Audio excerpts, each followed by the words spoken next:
있습니다.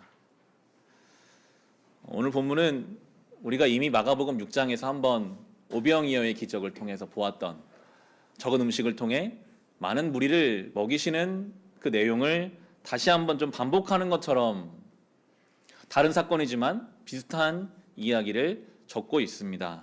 그런 의문을 가질 수 있잖아요. 성경이 참 한 장 한 장이 귀한데 왜 마가복음은 거의 연이어서 이 두 비슷한 사건을 적고 계실까? 이런 큰 질문을 가지고 오늘 본문을 하나하나 풀어가려고 합니다. 왜 비슷한 사건을 성경은 연달아서 기술하고 있었을까? 오늘 본문에서도 예수님 주변에는 참 사람이 많습니다. 대부분의 예수님 주변의 사람들은 다 자기의 필요를 채우기 위해서 주님을 찾아옵니다. 뭔가 부족하니까 예수님께 와요. 배고프거나 병들었거나 자녀가 아프거나 혹은 영적으로 갈급한, 어쨌든 주님께 온 사람들은요 다 하나같이 뭔가 해결되지 않고 채워지지 않기 때문에 주님께로 옵니다. 아마 스스로 나는 예수 없어도 잘 살 수 있다고 생각하는 사람은 당연히 예수님 주변으로 오지 않았겠죠. 그렇지만 여러분, 예수님 없이 스스로 채워지는 인생이 있을까요? 성경은 그런 인생은 없다라고 말합니다. 죄로 인해 하나님과 단절되는 순간부터 우리는 밑빠진 독이 되어버렸습니다. 아무리 들이부어도요 우리 인생은 채워지지 않아요. 물질도 어떤 세상적인 많은 경력도 명예도 아무리 부어도요 우리의 인생은 채워지지 않습니다. 예수님 밖에는 우리를 참 채우실 분이 없습니다. 그래서 우리도 우리처럼 주님께로 가야 하죠. 감사한 것은 주님께서 그들의 그 배고픔, 고단함, 어려움을 너무 잘 알고 계셨어요. 2절 3절의 말씀입니다. 저 무리가 나와 함께 있은 지가 벌써 사흘이나 되었는데 먹을 것이 없으니 가엾다. 내가 그들을 굶은 채로 집으로 돌려보내면 길에서 쓰러질 것이다. 더구나 그 가운데는 먼 데서 온 사람들도 있다. 예수님이 불쌍하게 가엾게 여기셨어요. 저들의 배고픔, 얼마나 저들의 삶이 시달리고 어려웠는지 그들의 상황을 아셨어요. 저들 중에는 내가 그냥 보내면 집으로 가는 중에 쓰러질 만큼 어려운 사람들도 있다. 예수님이 그렇게 말씀하실 수도 있잖아요. 예수님은 사역 시작하실 때 40일을 금식하셨습니다. 자기를 위해서 금식한 것도 아니고 사역을 위해서 하나님께 기도하기 위해 40일 금식하신 예수님이시라면 나는 40일도 금식했는데 너희는 며칠 못 먹은 게 뭐 대수라고 힘들어하느냐. 요즘 우리가 그런 말 자주 쓰죠. 라떼는 말이다. 내가 40일도 금식했는데 너희 며칠 뭐 그 못한 거 가지고 뭘 그렇게 어렵다고 하느냐라고 나무라지를 않으세요. 너 그것도 못 버티냐? 그거밖에 안 되냐? 주님께서는 우리에게 그런 잣대를 대지 않으셨죠. 혹시 여러분도 그럴 수 있거든요. 나는 그렇게 어렵게 힘들게 열심으로 살았는데 이것도 못 견디고 못 버티냐라고 누군가를 너무 나무라지 마십시오. 왜냐하면 주님이 우리를 그렇게 하지 않으셨으니까요. 주님은 우리에게 그렇게 말씀하지 않으시고요. 수고하고 무거운 짐진 자들아 다 내게로 오라. 내가 너희를 쉬게 하리라 하셨거든요. 그 주님의 은혜 안에서 우리도 참 쉼을 얻고 주님의 위로를 얻고 주님의 공급하심 우리가 얻는 성도의 삶을 살아가게 될 것입니다. 그런데 그 말씀을 들은 제자들은 아주 현실적인 이야기를 하죠. 4절의 말씀입니다. 제자들이 이렇게 말하였다. 이 빈들에서 어느 누가 무슨 수로 이 모든 사람이 먹을 빵을 장만할 수 있겠습니까? 빈들, 광야인데요. 이 광야에서 어느 누가 무슨 수로 빵을 먹이겠습니까? 이 참 이해가 안 되는 게요. 불과 얼마 전에 예수님이 하셨잖아요. 5,000명을 먹이셨거든요. 예수님이 그 적은 음식을 가지고 하나님 앞에 기도하시는 방법으로 그들을 먹이셨는데 제자들은 또 마치 그것을 전혀 모르는 사람처럼 이야기합니다. 이 빈들에서 저 많은 사람을 어떻게 먹일 수 있겠습니까? 저희 먹기도 바쁩니다 라고 이야기를 해요. 이 빈들, 광야에는 그런 힘이 있습니다. 오늘이 늘 우리에게는 참 빡빡하고 우리에게는 참 어렵습니다. 지난날의 영광과 은혜가 있었음에도 그때는 그때고, 그때 하신 예수님이 내 옆에 있어도 오늘 또 그 은혜를 주실까에 대해서 말하라면 부정적이에요. 그 주님이 내 옆에 계시는데, 많은 무리를 적은 음식으로 먹이신 주님이 계시는데도 오늘 또 안 된다고 말합니다. 오늘은 또 어렵습니다. 나 살기도 바쁩니다. 이게 광야 같은 인생을 살아가는 우리의 기본적인 태도입니다. 지난날의 은혜를 오늘 적용 못해요. 잘 안 돼요. 그게 부정적으로 보게 되죠. 그런데 예수님은 이 믿음 없는 제자들을 다그치지 아니하시고 이제 끌고 가십니다. 이 믿음 없는 자들을 끌고 가세요. 5절입니다. 예수께서 그들에게 물으셨다. 너에게 빵이 몇 개나 있느냐? 대답하였다. 7개가 있습니다. 예수님 먼저 물으시죠. 너희들이 가진 것은 그럼 뭐냐? 저 많은 사람을 다 먹일 만큼 예수님이 없는 거 가서 빚내서 가져오라고 안 그러세요. 없는데 무리해서 뭔가를 요구하지 않으세요. 그냥 너희가 가진 것은 무엇이냐 그러면 너희가 가지고 있는 그것을 가지고 와라. 예수님은 당연히 무에서 유를 창조하시는 분이시죠. 제자들이 가지고 있는 작은 음식 없어도 다 먹을 수 있습니다. 그렇지만 성경은 늘 우리에게도 우리의 싸움을 요구하십니다. 주님이 주님의 싸움을 하시지만 우리에게도 우리의 싸움을 요구하세요. 우리가 가진 것, 우리가 할 수 있는 그것, 우리가 주님께 드릴 수 있는 그것을 가져오라. 저희들의 믿음이 얼마나 연약합니까? 예수님이 하신 거 다 잊어버리고 오늘 또 예수님께 못한다고 말하는 그들을 억지로라도 순종하게 하시는 그 순종을 사용하세요.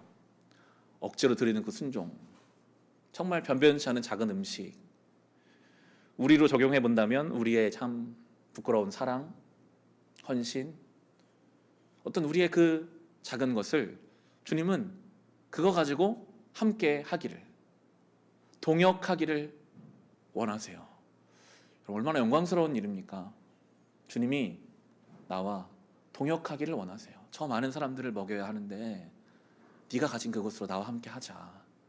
너는 너의 일을 해라. 부족한 건 내가 채우겠다. 오늘도 그렇게 말씀하시면서 이제 기도하시죠. 6절입니다. 예수께서는 무리에게 명하여 땅에 앉게 하셨다. 그리고 빵 7개를 들어서 감사 기도를 드리신 뒤에 떼어서 제자들에게 주시고 사람들에게 나누어 주게 하시니 제자들이 무리에게 나누어 주었다. 오병이와 똑같습니다. 작은 음식을 가지고 예수님이 기도하십니다. 예수님은 통로이시거든요.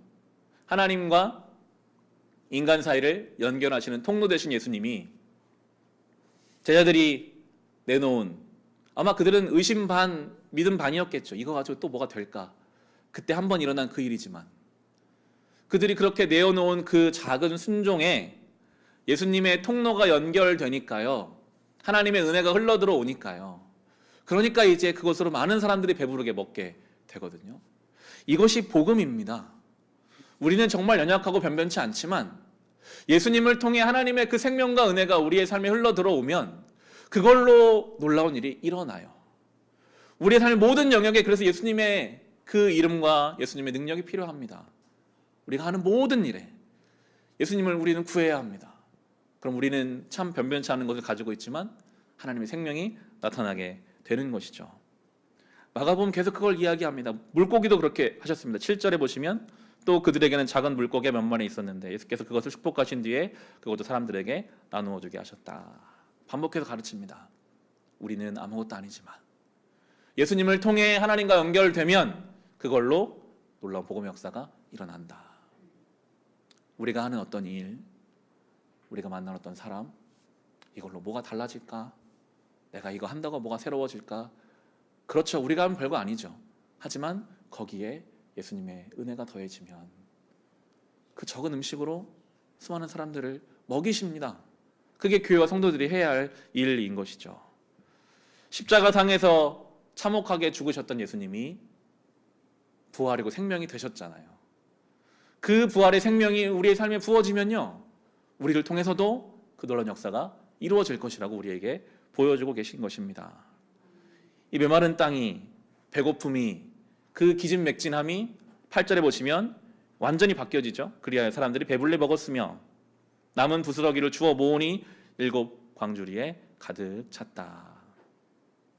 4,000명, 작년만 4,000명, 수많은 사람들이 배불리 먹었습니다. 그 표현이 참 감사하더라고요. 특정 사람들에게만 주어지는 은혜가 아니었습니다. 모든 사람을 먹일 만한 넉넉한 은혜였습니다. 하나님의 은혜는 그렇게 풍성합니다. 목사들만 혹은 특별한 간증을 하는 사람들에게만 부어진 은혜가 아니에요. 예수님 주변에 있는 그 모든 사람들,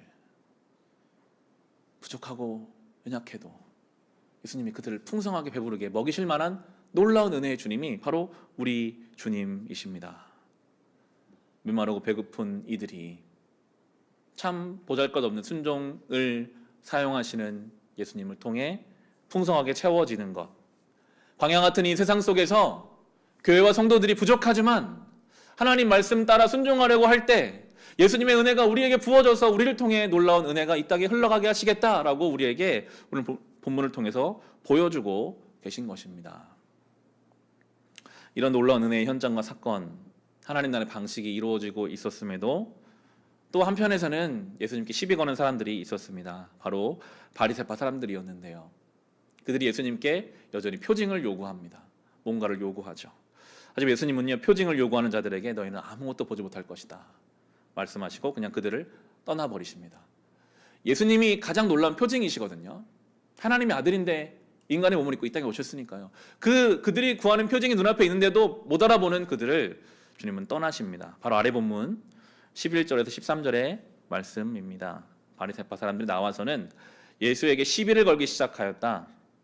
그들은 예수를 시험하느라고 그에게 하늘로부터 내리는 표징을 요구하였다. 예수께서는 마음속으로 깊이 탄식하시고서 말씀하셨다. 어찌하여 이 세대가 표징을 요구하는가? 내가 진정으로 너희에게 말한다. 이 세대는 아무 표징도 받지 못할 것이다. 그리고 예수께서는 그들을 떠나 다시 배를 타고 건너편으로 가셨다. 안타까운 일이죠. 성경을 가장 많이 안다고 하는 이들이 예수님을 떠나보내게 하는 일이 있었고, 예수님은 저 바리새파를 통해서 사랑하는 제자들을 이제 경고하시고 경계하시는 내용이 14절 15절입니다. 제자들이 빵을 가져오는 것을 잊었다. 그래서 그들이 탄 배 안에는 빵이 한 개밖에 없었다. 예수께서 제자들을 경고하여 말씀하셨다. 너희는 주의하여라. 바리새파 사람의 누룩과 헤롯의 누룩을 조심하여라. 누룩은 적은 양으로서 모든 그 밀가루 많은 반죽에 영향을 미치는, 그러니까 작은 것이지만 전체에 영향을 미치는 것이 누룩입니다. 이 바리새파 사람과 헤롯의 누룩, 하나님의 나라에 관심이 없고 자기 의와 자기의 이익을 위해서 어떤 것도 하려고 하는 것을 성경적으로 막 변호하는 그들의 이런 잘못된 방향에 영향을 받지 말라라고 예수님이 저희들에게 경고하시고 계시는데, 저희들은 오직 빵이 하나밖에 없는 것 때문에 예수님 말씀이 들려지지 않는 상황이었어요. 16절에서 18절입니다. 저희들은 서로 수군거리기를 우리에게 빵이 없어서 그러시는가 보다 하였다. 예수께서 이것을 아시고 말씀하셨다. 어찌하여 너희는 빵이 없는 것을 두고 수군거리느냐? 아직도 알지 못하고 깨닫지 못하느냐? 너희의 마음이 그렇게도 무디어 있느냐? 너희는 눈이 있어도 보지 못하고 귀가 있어도 듣지 못하느냐? 기억하지 못하느냐? 오늘 설교의 제목을 이 기억하지 못하느냐, 예수님 책망으로 잡아봤는데요. 무엇을 기억하지 못하느냐고 물으시는 겁니까? 이미 2번이나 예수님이 엄청난 무리를 작은 음식을 먹이셨잖아요. 그럼 지금 빵 한 개 있고 없고가 중요한 게 아니거든요. 그 주님이 내 옆에 계시면 내가 충분히 풍요롭게 살아갈 수 있으니 거기에 마음 빼앗기지 말고 예수님 말씀하시는 헤롯의 누룩, 바리새파의 누룩을 경계하는 이렇게 살아가기를 원하시는데 저희들은 그것을 하지 못하고 있었죠. 예수님 말씀하시면 19절에서 21절입니다. 내가 빵 5개를 5,000명에게 떼어 주었을 때에 너희는 남은 빵 부스러기를 몇 광줄이나 가득 거두었느냐? 그 대답하였다. 12광줄입니다. 빵 7개를 4,000명에 떼어 주었을 때에는 남은 부스러기를 몇 광줄이나 가득 거두었느냐? 그 대답하였다. 7광줄입니다. 예수께서 말씀하셨다. 너희가 아직도 깨닫지 못하느냐? 2번이나 반복해서 같은 일을 행하셨죠. 아무리 광야가 메말라도 예수님의 풍성함이 충분히 그 광야에 길을 내고 강물을 내는 분이시다. 하나님이 그런 분이셨고 예수님이 그런 분이신 것이죠. 예수님은 한결같이 광야보다 더 풍성하신 주님이신데 제자들은 지금 당장 떡이 하나밖에 없는 것, 내 삶이 또 광야라는 거예요. 아까 한 질문, 어떤 수로 어느 누가 이들을 먹이겠습니까? 또 똑같은 질문을 하면서 영적으로 무디어져서 예수님 말씀 알아듣지 못하는 제자들의 모습입니다. 주님은 참 한결같으신데 늘 풍성하고 은혜의 주님이신데 제자들은 정말 한결같이 늘 변해요. 늘 안 좋은 길로 믿음 없는 방향으로 막 갑니다. 그런데 참 무거운 것은 이 제자들은 특별히 하나님께 선택받은 자들이라는 거죠. 제자들은 예수님이 선택하시고 사랑하시는 자들인데도 이렇게 계속해서 알아듣지도 못하고 믿음으로 반응하지도 못합니다. 우리가 요즘 묵상하고 사사기가 그렇습니다. 하나님이 선택하신 백성인데, 은혜 받은 백성인데, 그런데 늘 한결같이 하나님 앞에서 잘못된 길을 막 걸어가요. 그것은 결국 우리에게도 적용되죠. 우리가 정말 은혜 받은 사람들이잖아요. 이 코로나의 시국에 예배를 어떻게든 지키려고 하는 우리는 은혜 받은 사람이지만 우리도 똑같습니다. 한결같이 참 주님 말씀에 제대로 반응하지 못하고 또 잘못된 길로 가는 우리의 모습이죠. 주중에 요즘 사사기를 묵상하면서 유일한 여자 사사인 드보라 이야기가 주중에 나왔었습니다. 참 인상적이었어요. 드보라라는 여사사의 이야기를 살펴보면서 이제 좀 결론을 내고자 합니다. 사사기 4장을 한번 가보겠습니다. 구약성경 329페이지 사사기 4장입니다. 주님은 늘 한결같으신데 그 주님의 은혜를 기억하지 못하는 제자들의 모습과 이스라엘 백성들의 모습이 다 똑같습니다. 구약 329페이지에 사사기 4장 1절에 3절의 말씀입니다. 에훗이 죽은 뒤에 이스라엘 자손은 다시 주님께서 보시는 앞에서 악한 일을 저질렀다. 그래서 주님께서는 하솔을 다스리는 가나안 왕 야빈의 손에 그들을 내주셨다. 그의 군 지휘관은 이방인의 땅 하롯에 사는 시스라였다. 야빈은 철병거 900대를 가지고 있었으며 20년 동안 이스라엘 자손을 심하게 억압하였다. 그래서 이스라엘 자손은 주님께 울부짖었다. 사사기는 계속 똑같이 나와요. 다시 이스라엘이 주님 보시는 앞에서 악을 저질렀다. 계속 이 이야기가 나옵니다. 다시 에훗이라는 사사가 죽자 또 죄를 저지릅니다. 드보라가 죽으면 또 그래요. 또 더 무서운 것은 하나님이 보시는 앞에서 죄를 저질러요. 하나님 지금 보고 계시는데, 하나님이 그들을 인도하고 계시는데, 하나님이 그들을 사랑하고 계시는데 그 앞에서 악을 저지르는 그 모습은 자기의 삶을 망가뜨립니다. 하나님이 질서를 다 만들어 놓으셨는데 스스로 질서를 파괴하고 철병거 900대를 이끄는 가나안 왕에게 20년 동안 이제 압제를 당하게 되죠. 아버지의 집을 떠나면 바로 우리는 호의적이 않은 세상을 만나게 됩니다. 하나님 아니라 내 힘으로 뭔가를 해보려고 하면 광야에서 우리 살아갈 힘이 없습니다. 무조건 무엇인가에 붙들려 살게 되어 있습니다. 거기에 얽매여 살게 되어 있습니다. 그런데 이길 힘이 없게 되는 것이죠. 이런 어려운 중에 하나님은 드보라를 세우시고 바락이라는 장군을 세워서 이제 이 가나안 군들이 이기시는 내용이 나오는데 14절 말씀입니다. 드보라가 바락에게 말하였다. 자, 가십시오. 오늘이 바로 주님께서 시스라를 장군님의 손에 넘겨주신 날입니다. 주님께서 친히 그대 앞에 서서 싸우러 나가실 것입니다. 그래서 바락은 10,000명의 병력을 이끌고 다볼산에서 쳐 내려갔다. 드보라가 바락에게 말합니다. 가라. 하나님이 너의 앞서 싸우실 것이다. 20년 동안 못 이긴 문제였습니다. 아무리 계산을 내봐도 철병거 900대는 이 군사 10,000명으로는 못 이깁니다. 그런데 하나님 말씀하시죠. 내가 너의 앞서 갈 것이다. 사실 창세기 12장에서 아브라함을 부르신 그때부터요, 늘 하나님은 아브라함의 자손들을 앞서 가서 싸우셨어요. 그것을 몰랐을 때는 늘 넘어지고 무너졌지만 지금 그 말씀 붙잡거든요. 그러면 쳐 내려가서 이깁니다. 하나님이 지금까지 나와 함께 해주셨는데, 늘 내 앞에 앞서 싸워가 계셨는데 그것을 기억하지 못하면 다른 문제들에 억눌려 넘어지겠지만, 그 말씀이 나를 일깨워서 그렇지, 주님이 내 앞서 가시지. 현실은 똑같아요. 여전히 철병거 900대 20년 동안 압제한 문제는 똑같지만 하나님이 내 앞에 계신다는 그 사실을 붙잡는 것만으로도 쳐내려가 싸워서 이기게 됩니다. 이게 참 중요한 부분이죠. 예수님 말씀하시고 왜 기억하지 못하느냐. 그 말씀은 기억하면, 주님이 나와 함께 하신다는 것을 알고 붙잡으면 광야에서도 풍성한 삶을 누릴 것이요, 철병거 900대도 넉넉히 이길 수 있을 것인데 왜 기억하지 못하느냐라고 우리에게 말씀하고 계시는 것입니다. 본문 앞에서 생각해 보게 되더라고요. 혹시 우리는 하나님이 늘 내 앞서 가셔서 싸워주셨는데 여러 가지 이유들로, 예수님의 제자들은 빵이 하나밖에 없다는 그 이유로 또 예수님 앞에서 잘못된 길을 갔고, 이스라엘 백성은 철병거 900대 앞에서 아무것도 하지 못하고 있었잖아요. 혹시 우리는 나의 삶의 분주함이나 당면한 문제 때문에 하나님이 여태껏 나를 인도해 주셨고 이끌어 주셨던 그네들을 놓치고 있었던 것은 없었는가 생각해 보게 되었습니다. 저 스스로도 좀 질문을 해봤어요.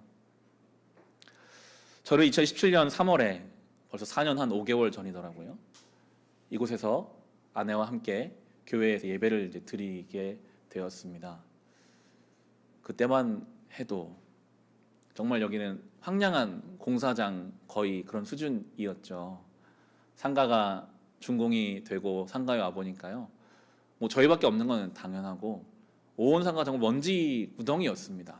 그래서 매일 청소하고, 청소해도 왜 그렇게 지저분하던지, 어떤 날은 정말 청소하다가 청소한 아내를 그냥 두고 차를 타고 동해바다로 도망가고 싶은 때가 있었을 정도로 그런 시간들이 있었습니다.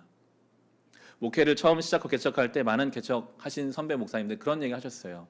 1년 위기론, 1년 안에 교회 안에 큰 어려움이 아마 있을 거야.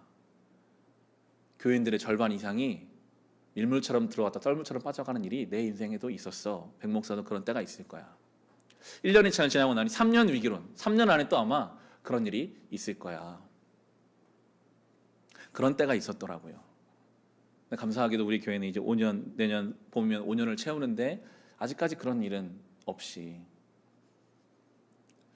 정말 하나님의 인도하심으로 감사하게 목회하고 있음을 생각할 때, 여전히 코로나로 인해 교회가 어렵고 저 개인적으로는 부족한 것도 있고 이 교회 앞으로 채워야 할 것도 많이 있지만, 지난 날의 그 은혜를 생각해 보면요, 감사할 수밖에 없겠더라고요. 하나님이 그때부터 지금까지 늘 내 앞서 싸워주셨는데, 그러니까 여전히 코로나로 인해서 여러 가지 부족한 것이 있지만 그 바락과 군대들처럼 맡겨진 삶을 향해 싸움으로 내려갈 수 있는 용기가 생기더라고요. 그로부터 4년 전이죠. 2013년 신학대학원 졸업반 28살이었는데요. 가진 것은 정말 하나도 모아놓은 돈 당연히 없고, 그때만 해도 졸업하고 정확하게 가야 할 사역제가 정해지지 않은 그런 때였습니다. 그때 당연히 그런 생각을 하죠.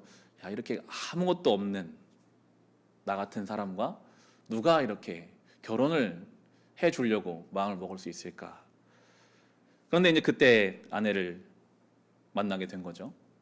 지금 생각하면요, 야, 우리 아내는 진짜 내가 돈이 하나도 없고 갈 교회도 없고 그러니까 당연히 집도 없고 뭐 아무것도 없는데, 가진 거라고는 얼굴밖에 없는데 왜 웃으실까요? 아내가 나와 결혼해 준 것이 얼마나 감사한 일이고, 결혼해서 행복하게 살았지만 한 5년 동안 계속 아이가 없었으니까요. 인공수정도 2번이나 가서, 인공수정 하려면요 막 배에다 주사를 제가 놔줘야 되거든요.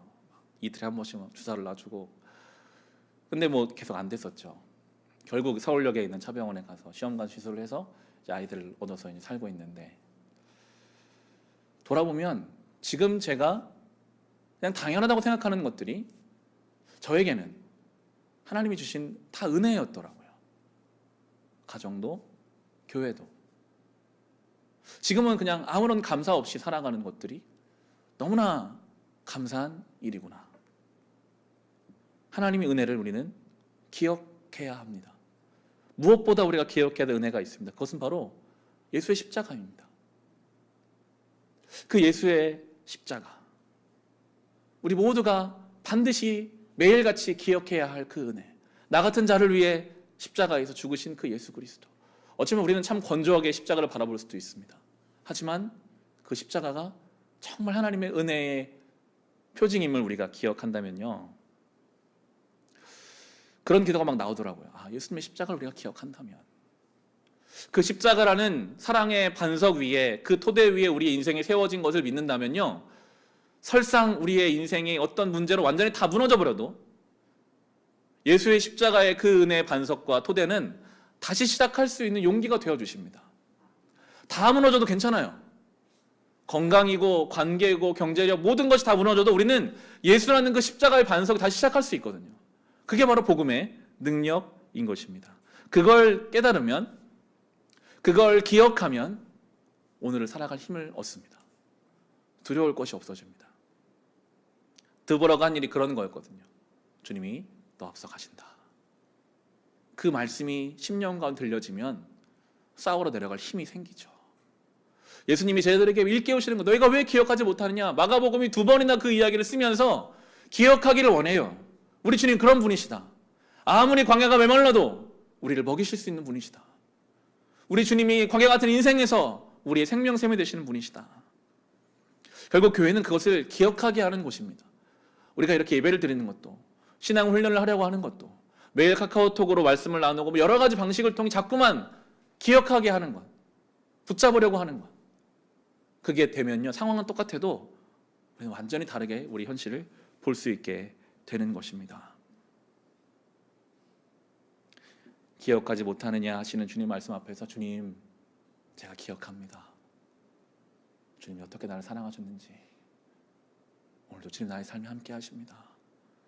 그런 고백으로 우린 담대하게 맡기는 삶의 자를 향해 나아갈 수 있습니다. 그런 믿음, 그런 신앙을 가지고 저와 여러분 살아갈 수 있기를 주의 이름으로 축원합니다. 주신 말씀으로 개인의 기도 제목으로